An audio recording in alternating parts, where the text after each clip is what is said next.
মৌলানা মোস্তাক আনভর সাহেব নেতৃত্বাধীন অসম ৰাজ্যিক জমিয়ত উলামাৰ ভাৰপ্ৰাপ্ত সাধাৰণ সম্পাদক ও মুখপাত্ৰ মই মৌলানা কলিমুদ্দিন। বাংলাদেশৰ সাম্প্ৰতিক সময়ত যিটো ৰাজনৈতিক অস্থিৰ পৰিৱেশ, তাৰ পৰিপ্ৰেক্ষিতত আমাৰ জমিয়তৰ হৈ অসমৰ হৈ ভাৰতীয় মুছলমান হিচাপে আমি মত ব্যক্ত কৰিব বিচাৰিছোঁ। আৰু বাংলা ভাষাত ইতিমধ্যে দেখেছি আমরা বাংলাদেশের যেটা রাজনৈতিক অস্থির পরিবেশ, সেই অস্থির পরিবেশের মধ্যে বিক্ষিপ্ত কিছু ঘটনা ঘটেছে।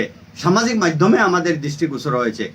কিছু হিন্দু মানুষের ঘর এবং মঠ মন্দিরে আক্রমণ করা হয়েছে, যেটি সত্যিকার সেটা হয়েছে অত্যন্ত অপরাধ, নিন্দনীয় এবং গরিহনার যোগ্য।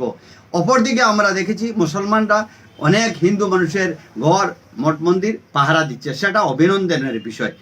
কথাটা হলো, সংখ্যালঘু মানুষ যে দেশেই বাস করুক না কেন, এরা দুর্বল থাকে। দুর্বলের উপর সবলের অত্যাচার অত্যন্ত অপরাধমূলক কথা।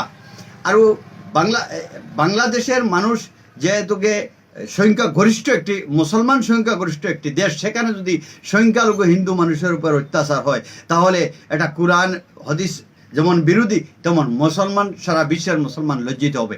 আমরা ভারতীয় মুসলমান গৌরবের সাথে আমরা ভারতে আছি, সম্মান মর্যাদার সাথে। আমরা সংখ্যালঘু এখানে, আমরা আসামের মুসলমান সংখ্যালঘু এখানে, কিন্তু আমরা অত্যন্ত মান সম্মান ইজ্জতের সহিত আছি, আমরা গৌরবী মুসলমান।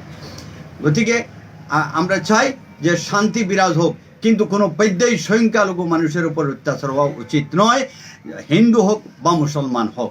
গতিকে আল্লাহ নবীও বলেছেন, কুরআনও বলেছে যে মুমিনের হাতে কোনো মানুষের জানমাল হেফাজত নয়, সে মুমিন নয়।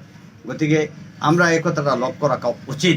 সংখ্যালঘু মানুষের উপর অত্যাচার, ওনাদের উপাসনালয়ের হেফাজত করা মুসলমানের দায়িত্ব।